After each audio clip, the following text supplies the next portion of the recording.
오늘 함께 보실 하나님의 말씀은 요한복음 1장 1절에서 5절까지 말씀입니다.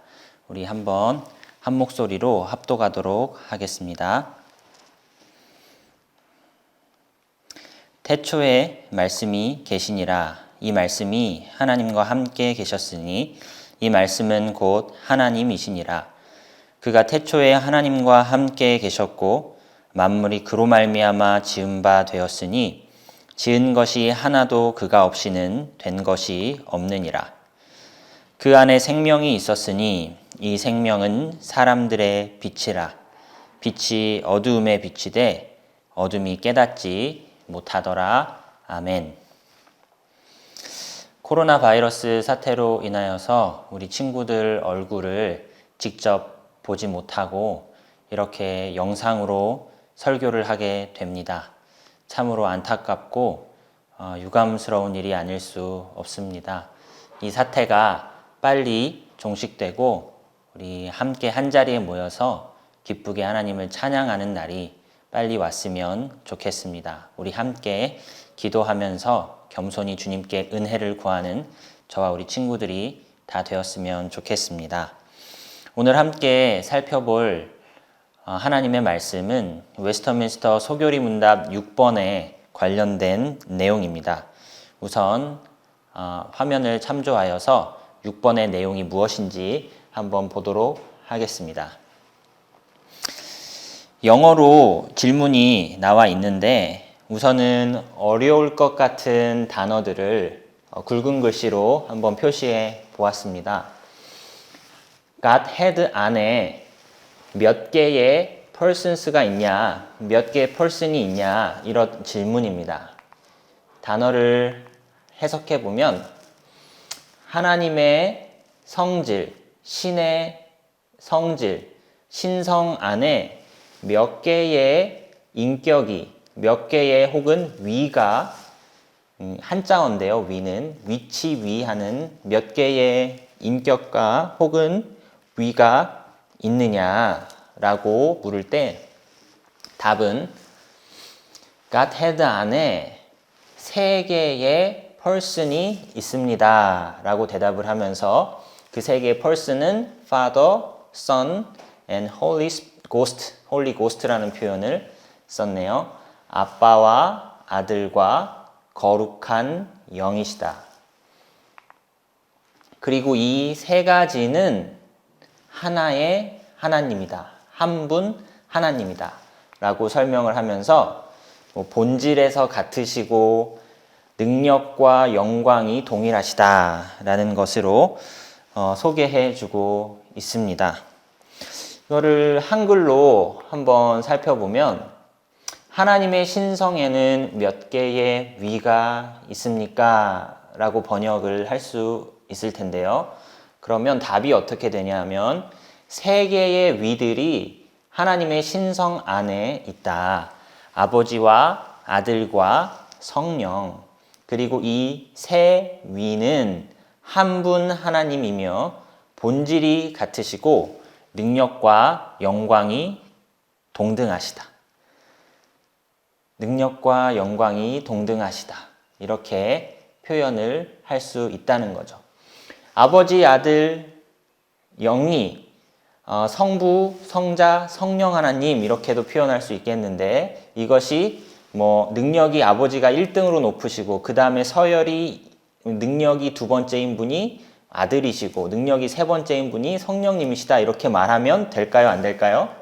능력과 영광이 어떻다고요? 이 3분이 동등하시다라는 것을 기억할 필요가 있겠습니다. 우리는 지난 시간에 한 분 하나님이라는 것에 대해서 굉장히 강조하여서 생각해 본 적이 있습니다. 웨스터민스터 소요리 문답 5번의 내용이 이거였지요. 신들이 하나보다 더 있습니까? 라고 묻는다면 여러 개의 신이 있는 것이 아니고 살아계시고 참된 유일한 오직 한 분만이 유일하신데 그분이 바로 하나님이다 라고 지난 시간에 한번 살펴보았죠. 오늘은 하나님 안에 몇 개의 위가 있냐 이렇게 묻는 것이 아니고 God이라는 단어를 쓴 게 아니고 Godhead라는 단어를 써서 God과는 하나님과는 구분된 단어라는 거죠. 하나님의 성품 혹은 하나님의 성질, 신의 성질에는 몇 개의 person이 있냐라고 물었다는 것이죠. 그런데 그러면서 이 세 개의 위가 있으십니다. 세 개의 person이 있으십니다. 라고 하면서 이것을 하나의 하나님이라고 표현을 했다라는 거죠. 정리를 해보면 하나님은 한 분뿐이신데 세 개의 person이 있으시다. 이것을 영어로 표현하자면 3을 뜻하는 try와 그리고 연합체를 뜻하는 unity를 합쳐서 trinity라는 표현으로 표현을 사용할 수 있다는 것이죠. 이것의 한글의 번역이 이 삼위일체 정도가 된다는 것입니다. 하나님은 세 개의 위를 가지시지만 하나이시다 라는 표현인 거죠. 이 삼위일체가 도대체 무슨 말이냐?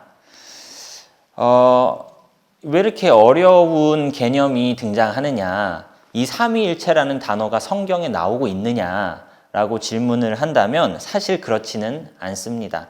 그럼에도 불구하고 우리가 삼위일체를 알아야 될 필요가 있는데요. 한번 계속 내용을 살펴보도록 하겠습니다.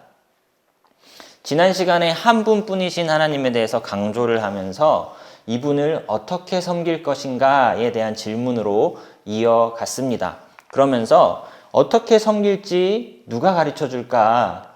하나님을 어떻게 섬기는 것이 맞는지 우리가 어떻게 알 수 있을까? 라고 질문을 던진다면 하나님에 대한 바른 지식은 어디에서 얻어야 한다고요? 이 성경에서 얻어야 한다는 것이죠. 이 성경, 하나님이 어떠한 분인지 누가 가르쳐 주는 책일까요? 하나님 본인이 우리에게 가르쳐 주신 책이기 때문에 이보다 더 정확한 하나님에 대한 지식을 우리가 얻을 수 있는 방법이 성경 외에는 없다라는 것을 기억할 필요가 있겠습니다. 그런데 이 성경이 무엇을 말하냐면 우리에게 조금 어렵게 다가오는 이 삼위일체에 대해서 성경이 분명히 명시해주고 있기 때문에 우리가 삼위일체를 말해야 된다는 것이죠. 성경은 어떤 책인가 정리를 조금 한 번 더 해보면 성경은 인간의 요청에 의해서 하나님이 만들어주신 책이 아니다. 인간의 요청이 있기도 전에 하나님이 인간의 언어로 자신의 기쁘신 뜻대로 하나님의 자발적인 마음으로 인간의 요청이 있기도 전에 그냥 주신 책이죠. 그리고 성경은 인간의 모든 궁금증에 대한 답을 담고 있는 책이 아닙니다.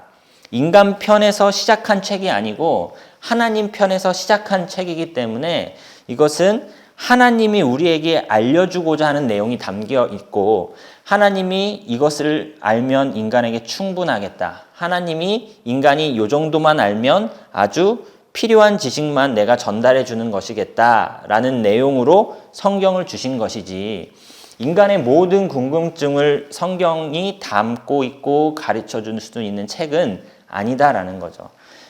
시작부터가 인간의 편에서 시작된 책이 아니고 하나님 편에서 시작된 책이기 때문에 그렇다라는 것입니다. 그러면서 우리는 이 말을 한번 읽어봤으면 좋겠습니다. 성경이 말하고 있는 것에 대해서는 침묵하지 말아야 하고 성경이 침묵하는 것에 대해서는 말하지 말아야 한다라는 원칙을 조금 기억했으면 좋겠습니다. 그래서 우리에게 어렵다고 한다고 해서 이것을 말 안 하고 넘어가면 안 되는 것이죠. 성경에 분명히 명시되고 있다면 우리가 어렵더라도 반드시 짚고 넘어가야 한다는 것입니다. 요걸로 한번 이 시트를 정리를 해보려고 합니다. 읽어보겠습니다. 성경이 시작. 성경이 삼위일체라는 단어를 명시하고 있진 않지만 삼위일체라는 단어로 정리할 수 있는 교리를 담고 있기 때문에 우리는 삼위일체를 말하지 않을 수가 없다라는 것이죠. 성경이 삼위일체를 말하고 있기 때문에 우리가 삼위일체를 공부하는 것입니다. 그럼 도대체 성경 어디에서 삼위일체를 말하고 있는가? 오늘 함께 읽었던 요한복음 1장의 말씀을 한번 기억해 보시기 바랍니다. 요한복음 1장은 무엇을 가르쳐주고 있습니까? 1절 말씀에 보시면 태초에 말씀이 계시니라 라고 표현합니다. 말씀이 있었다라고 하는 게 아니고 우리 한글 성경은 높임법을 사용했습니다. 이 말씀이라는 존재가 인격화가 돼 있다는 것, 그리고 이것을 높이고 있다는 것을 알 수가 있습니다. 이 말씀이 하나님과 함께 계셨다. 여기까지만 보면은 이 말씀이라는 존재는 하나님과는 구별된 존재가 아니겠는가라는 생각이 드는데요. 이어서 바로 어떤 표현을 사용하냐면 이 말씀은 곧 하나님이시다라고 표현을 합니다. 말씀이셔서 하나님과 구분되어 있는 존재인 것 같지만 그러나 또 하나님이신 존재가 태초에 계셨다. 인격으로 높으신 분으로 존재했다라고 말씀해주고 있죠. 그리고 이 말씀은 어떤 역할을 하셨냐 하면은 그가 태초에 하나님과 함께 계시면서 어떤 일을 하셨어요? 만물이 그로 말미암아 지은 바 되었으니 지은 것이 하나도 그가 없이는 된 것이 없다. 즉 창조 사역에 이 말씀이 함께 동참하셨다, 동역하셨다라는 것이죠. 그리고 세 번째로 말씀이 육신을 입었다라는 표현이 14절에 등장을 합니다. 사람이 되셨다는 뜻이죠. 말씀이 육신이 되어 우리 가운데 거하심에 우리가 그의 영광을 보니 아버지의 독생자의 영광이요 은혜와 진리가 충만하더라 라고 표현합니다. 은혜와 진리라는 이 단어는 구약에서 하나님의 성품을, 하나님의 속성을 표현할 때 주로 등장하는 표현입니다. 구약시대에 하나님을 떠올릴 때 은혜로우시고 진리이신 하나님에 대해 표현하곤 하는데 은혜와 진리의 충만한 존재가 육신이 되어 우리 가운데 거했다라고 표현을 하고 그 육신, 그 사람이 과연 누구냐라고 했을 때 17절이 명확하게 우리에게 알려줍니다. 은혜와 진리는 누구다? 예수 그리스도시다 라고 우리에게 알려주시는 것이죠. 정리를 해보면 예수 그리스도는 태초에 말씀으로 계셨나요? 안 계셨나요? 계셨죠. 그리고 하나님과는 구분된 존재이시지만 하나님이시다 라고 말씀할 수 있는 것이죠. 약 2000년 전에 예수님이 존재하시기 시작한 것이 아니고 예수님은 태초부터 말씀으로 존재하셨다가 육신을 입으시고 2000년 전의 역사 가운데 들어오신 것이죠. 예수님은 그러니 태초에도 계셨다 안 계셨다? 예수님은 계셨다라는 것을 알 수가 있습니다. 예수님을 이렇게 정리해 보죠. 예수님은 무엇이시다? 말씀이시다. 그럼 예수님이 말씀이시면 하나님은 어떤 분이라고 표현할 수 있을까요? 하나님은 말씀하시는 분이다 라고 표현을 할 수가 있겠습니다. 이 분이, 이 두 존재가 하나님이라는 공통적인 명칭 안에 이렇게 구별된 존재가 하나는 말씀하시는 분으로서, 하나는 말씀 자체로서 태초부터 존재하셨다라는 것이죠. 예수가 말씀이셨다라는 사실은 히브리서와 또한 이 빌립보서 2장에서도 이런 비슷한 이야기가 나오는데요. 히브리서 말씀과 빌립보서 2장을 차례로 한번 살펴보도록 하겠습니다. 히브리서 옛적의 선지자들을 통하여 여러 부분과 여러 모양으로 우리 조상들에게 말씀하신 하나님이 이 모든 날 마지막에는 아들을 통하여 우리에게 말씀하셨으니 이 아들을 만유의 상속자로 세우시고 또 그로 말미암아 모든 세계를 지으셨느니라. 이는 하나님의 영광의 광채시오 본체의 형상이시라. 그의 능력의 말씀으로 만물을 붙드시며 죄를 정결하게 하는 일을 하시고 높은 곳에 계신 지극히 크신 이의 우편에 앉으셨느니라. 하나님께서 옛날에는 선지자들을 통하여 여러 형태로 말씀을 주셨는데 이 마지막 날에는 최종적인 계시로 누구를 주셨냐 하면 아들을 보내셔서 우리에게 모든 것들을 온전한 계시를 주셨고 이 아들은 어떤 분이시냐면 하나님의 영광의 광채고 본체의 형상이시다. 요한복음의 표현으로 하면 은혜와 진리, 즉 하나님의 속성 두 가지를 충만하게 담고 있는 존재가 바로 이 아들이다라는 것이죠. 빌립보서 2장에는 어떤 말씀이 있냐 하면요. 우리 한번 함께 봉독하겠습니다. 그는 근본, 시작. 그는 근본 하나님의 본체시나 하나님과 동등됨을 취할 것으로 여기지 아니하시고 오히려 자기를 비워 종의 형체를 가지사 사람들과 같이 되셨고 사람의 모양으로 나타나서 자기를 낮추시고 죽기까지 복종하셨으니 곧 십자가에 죽으심이라. 하나님의 본체이시기 때문에 예수는 하나님이다 라고 표현할 수 있지만 그가 종의 형체, 사람의 모양으로 이 땅에 오셨다라는 거죠. 하나님이 육신을 입으셨다라고 표현할 수가 있겠다라는 것이죠. 그러면 여기까지 정리를 해보면 태초에 하나님이 계셨고 태초에 예수도 계셨다. 그러면 삼위일체 중에 한 분이 비어 있는데 여태까지 다루지 않았던 이 성령 하나님은 태초에 계셨는가라고 물을 필요가 있겠습니다. 창세기 1장 2절에 이런 표현이 있습니다. 하나님의 영은 수면 위에 운행하신다 라고 했을 때 이 영의 존재가 등장하는데 이것이 바로 성령, 하나님의 영, 성령이다 라고 표현할 수 있다는 것이죠. 창세기의 원래 언어인 히브리어로 보면은 이 영에 해당하는 단어는 어떻게 읽을 수 있냐 하면 루아흐라고 읽을 수가 있습니다.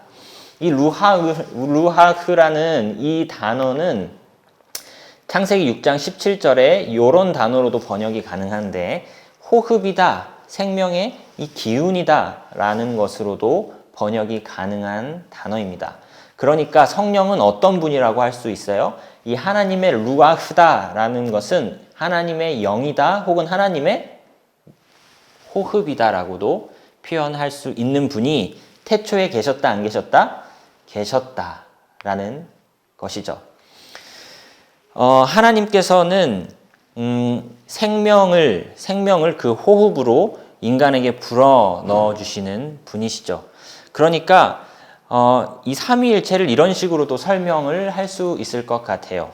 몇 가지로 정리를 해보면 하나님은 I am 존재이시죠. 그리고 예수는 그분의 지혜이시며 그리고 성령은 그 지혜가 또 하나님의 계획이 이루어지도록 생명력을 불어넣으시고 움직이게 하시고 이뤄나가시는 분, 성령은 능력이시다라고 표현할 수가 있겠습니다.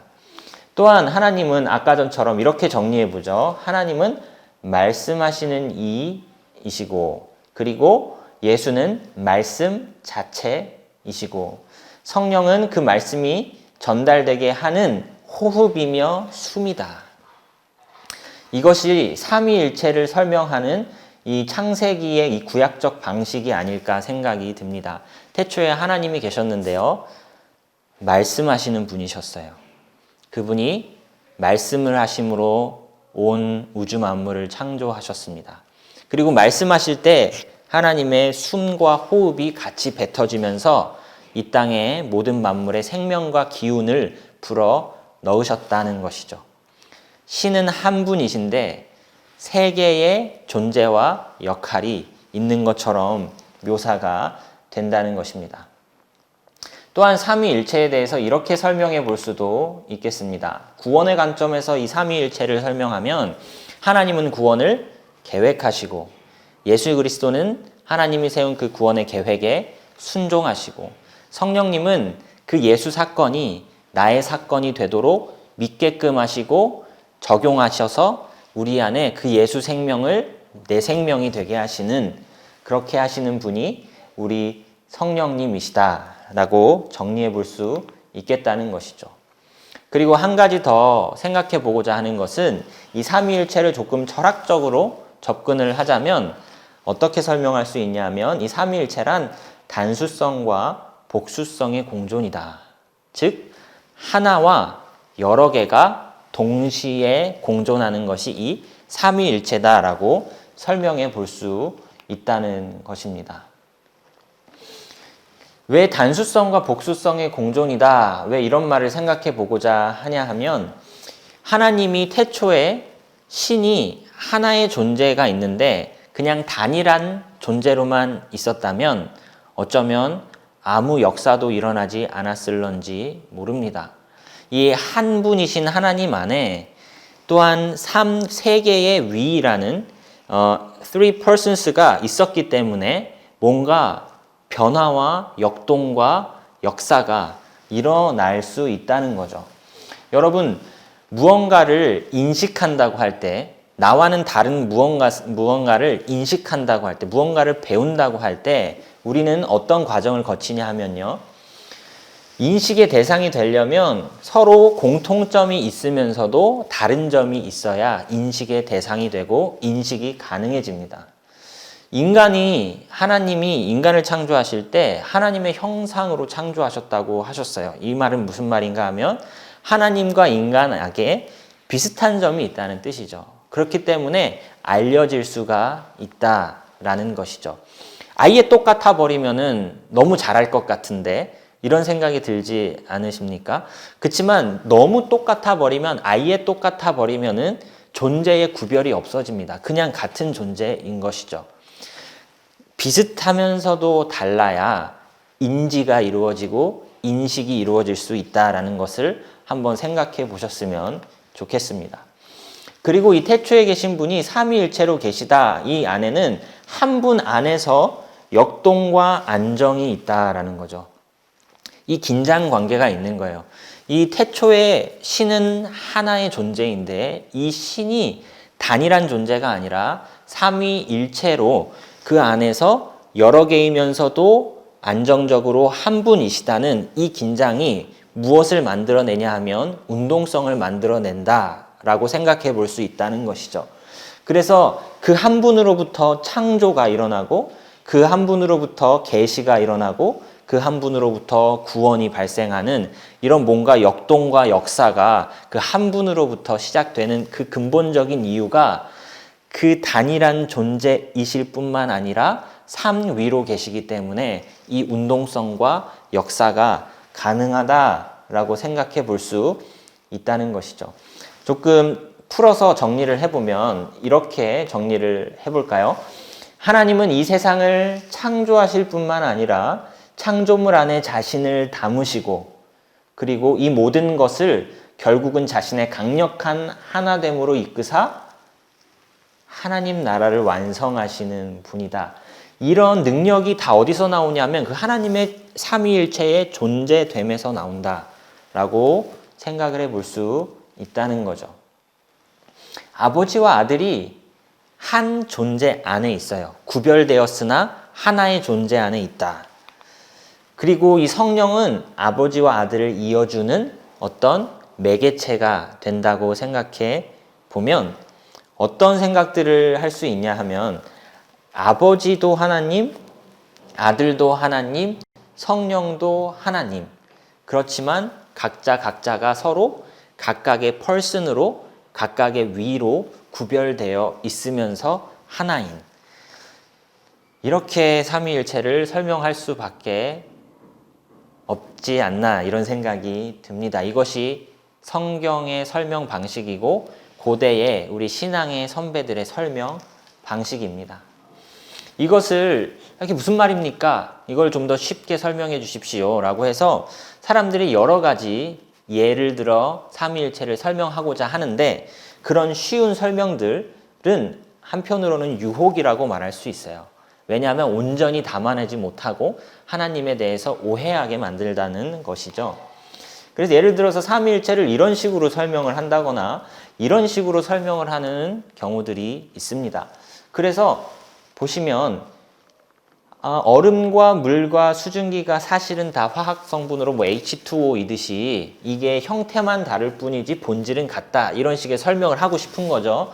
그러나 이것은 어떤 오해로 이루어질 수 있냐 하면은 하나님은 얼음이셨을 때 그리고 물이셨을 때 하나님은 수증기이셨을 때가 있으시다라는 식으로 이 비유를 곡해하면 구약은 성부 하나님의 시대고 신약은 성자 하나님의 시대고 오늘날은 성령 하나님의 시대다라는 식으로 설명을 한다면 이것은 편리한 설명인 것처럼 보이지만 사실은 이 진리를 부인하는 설명인 거죠. 하나님은 영원 전부터 영원까지 동시에 삼위로 지금까지도 앞으로도 존재하시는 분이다라는 이 진리를 여기서 곡해할 수 있기 때문에 저 1번의 설명은 그릇된 설명이다라고 봐야 할 것입니다. 그리고 이런 식으로 설명을 하는 것은 어떤 오해를 낳을 수 있냐 하면 읽어봅시다.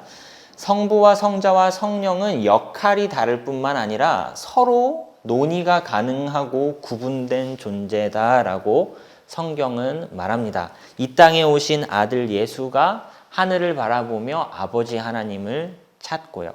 예수가 세례를 받으실 때 하늘에서 음성이 들리고 성령이 비둘기처럼 강림하시는 이것이 한 분 안에 있는 각각의 역할이 아니라 동시에 서로 다른 person으로 위로 존재해서 역사하신다는 것을 이 설명은 자칫이 아니라 그냥 대놓고 놓치고 있기 때문에 이번 설명도 부적절한 예시다라고 설명을 해야 될 것입니다. 그러니까 다른 방법이 없는 거예요. 그러니까 이 단어를 사용할 수밖에 없다는 것이죠.